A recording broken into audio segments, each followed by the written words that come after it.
Hey there, everybody. If you're watching on the Facebook group or if you're watching on the YouTube channel, welcome. My name is Amazia Fensterheim. I'm an NLP trauma breakthrough trainer. In this video, I want to go through the basics of emotional mastery.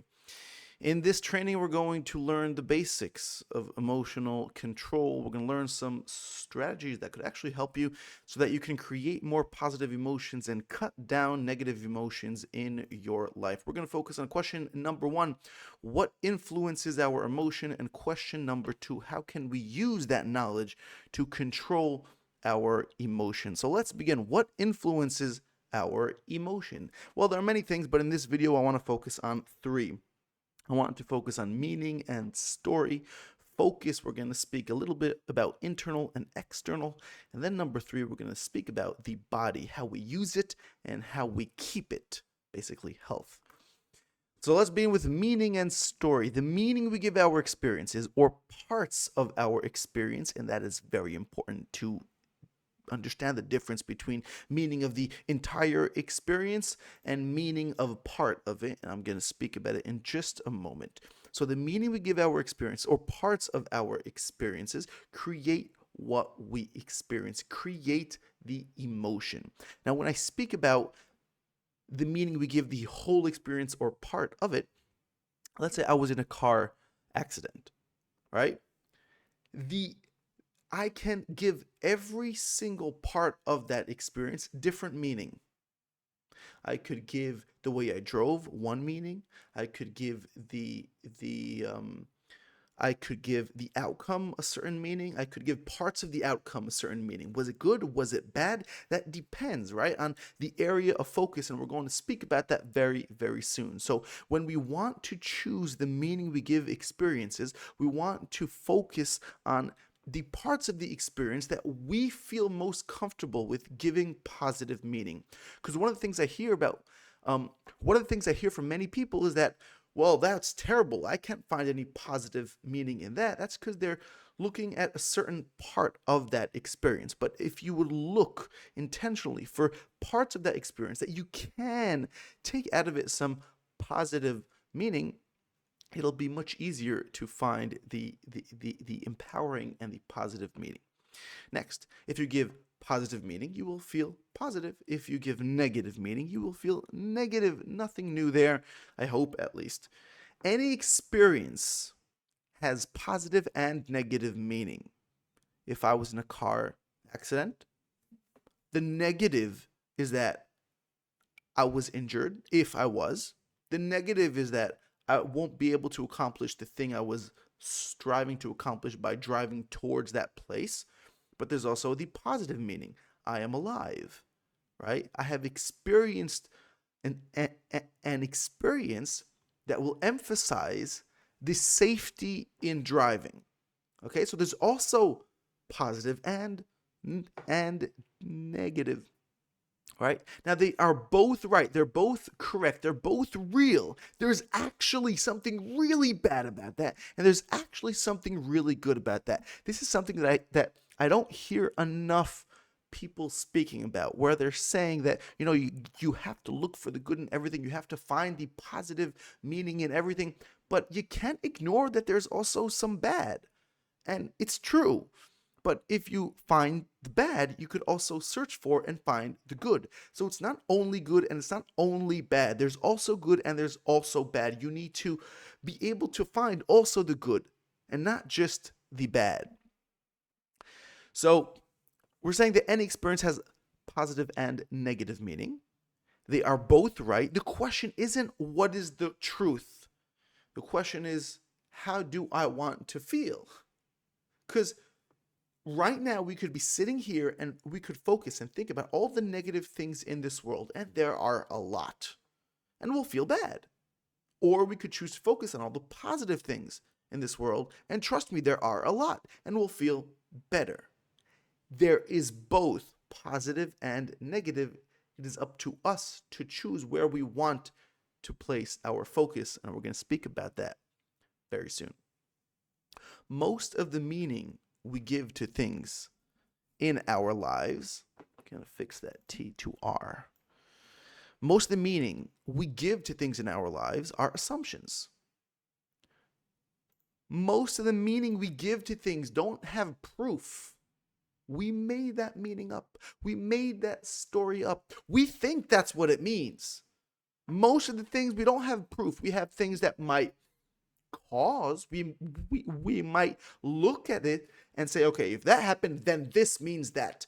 But that's you're making it up, right? So if you're making that up, you could also make something positive up. So now there are things that the meaning is obvious, right? If I'm driving in my car and somebody cuts me, he opens his window and he tells me, I cut you because I'm a jackass. I can't give a positive meaning to the fact that, oh, he's on his way to the hospital because something happened. I can't do that because I know that's false.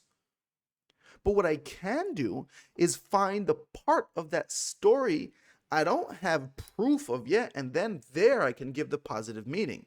So if somebody would cut me, open his window and say, I just cut you because I'm a jackass, meaning he saying that he himself is. So I'm not going to say, oh, he's probably on the way to the hospital. I would say, oh, he's probably acting like that because when he was younger or he went through a certain experience, blah, blah, blah, blah, blah, right, right? So I'm going to find in this situation what is the part that I can create, make up the meaning. How I feel, listen to this sentence, it's very important. How I feel is more important than what actually happened. When you start living by that sentence I just said now, you will have an amazing life. I'm going to say that again. How I feel is more important than what actually happens, than what actually happened. Right? So most of the meaning we give to things in our lives are assumptions. So if you're making it up, let's do it in a way that empowers us. Makes sense, right? Hope so. I think it makes sense. Okay, let's talk about focus. When it comes to focus, there's internal focus and external focus. The things we focus on create emotions. External focus are the things outside of our mind, outside of our thoughts that, like the camera, the microphone, the place I am filming now. So everything outside of my thoughts, everything outside of my mind is external. So I could focus now on the camera. I could focus now on the microphone. I could focus now on the screen. Now, most times we focus on things that we look at. So an easy way to control our external focus is through our vision or through our hearing, right? So I could listen to that or I could listen to that. I'm sure you were in a class once, or you might be even while you're listening to this video, you suddenly listen to something else and your focus goes to that other thing. That is external focus. Now, there are things external from us, there are things outside us that could create positive emotions and things that could create negative emotions. War is outside of us, and if we focus on that, it'll probably make us feel something negative, right? Marriage, people that are getting married, people that, birth, things that positive things that are happening outside of my mind, if we focus on that, we could feel a lot better.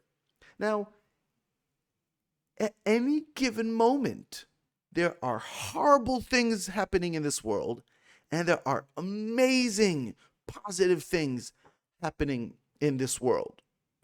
It's not about right or wrong. It's not about, oh, if I focus on the positive, then I'm lying to myself because that they're negative things. Of course there are negative things, but remember what we said, more important how you feel than what actually happens. Now, the negative thing is going to continue happening. There will always be negative things. There will always be positive things. The question is how you want to feel, and you could decide how you want to feel based on the goals. Like, I want to accomplish 1, 2, 3, 4. If I want to accomplish 1, 2, 3, 4, I need to feel A, B, C, D. In order for me to feel A, B, C, D so I can accomplish 1, 2, 3, 4, I must focus on that, and that.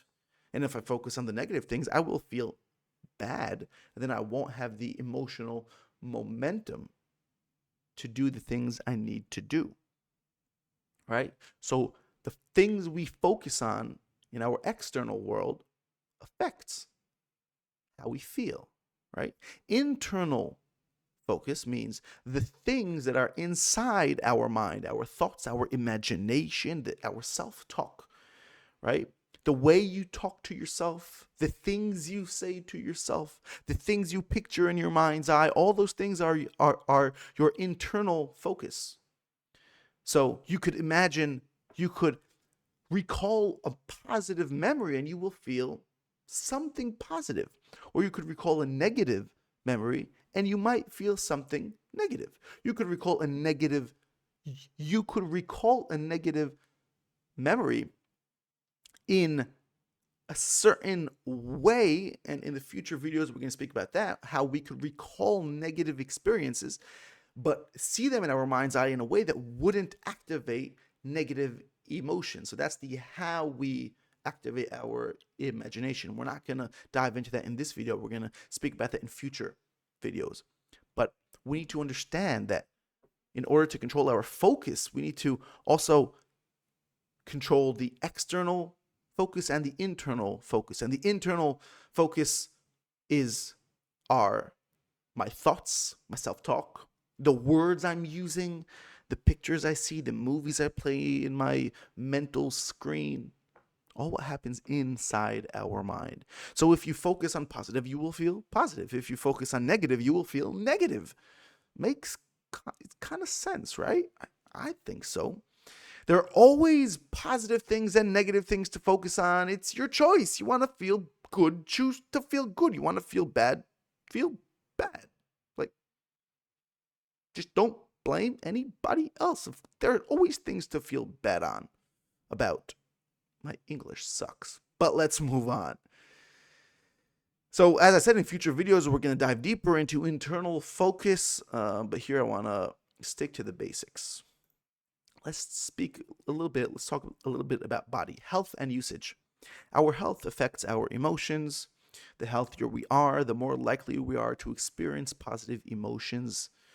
The way we move and the way we position our body affects the way we feel. So if I stand in a way that, with my chest out and my shoulders back, where my chin's up, and I breathe in deeply, I have a higher chance of feeling something positive. But if I shrug and I breathe shallow and I look downwards, it's kind of harder to feel happy. I'm also a Krav Maga instructor. And when I work with kids, I work with kids from the age of 3.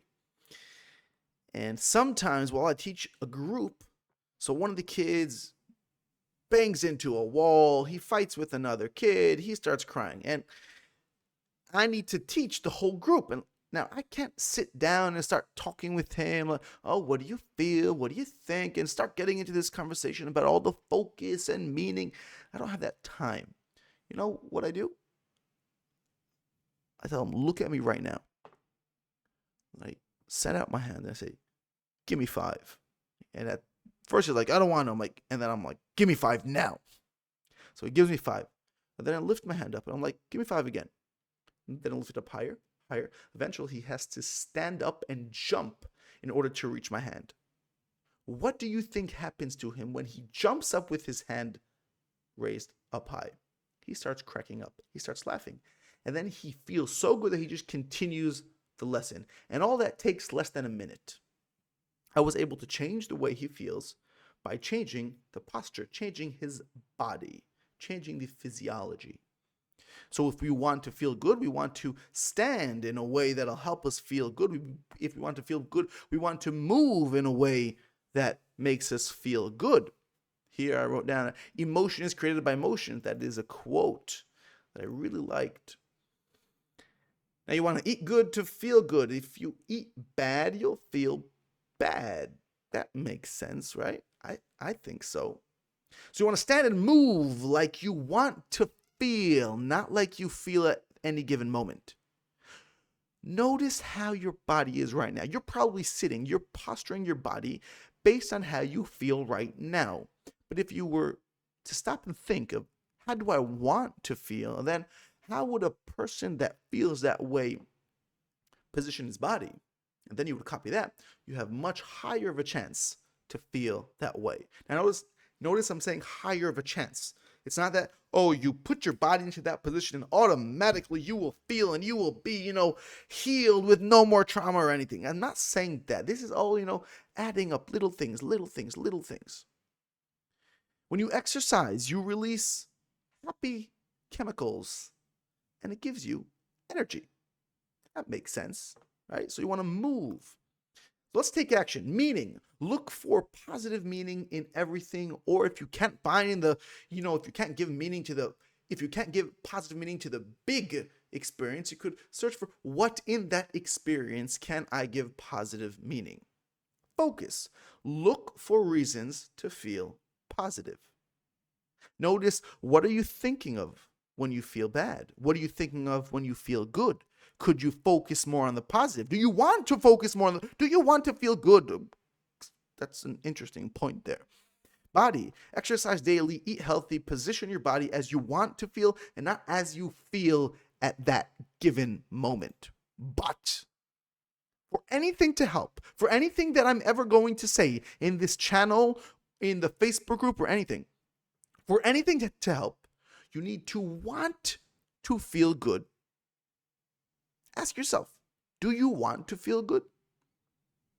Are you willing to give up the negative emotions? That is one of the most important questions that you do not ask enough.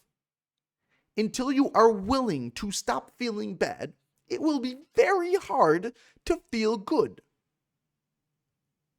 So this video is on a channel that is focused on trauma healing and trauma breakthrough.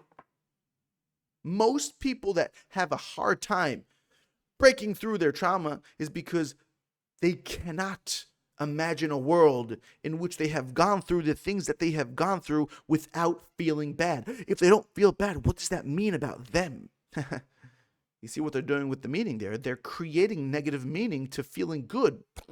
Let's see you succeed being happy when the meaning you give to happiness is negative. You won't be able to.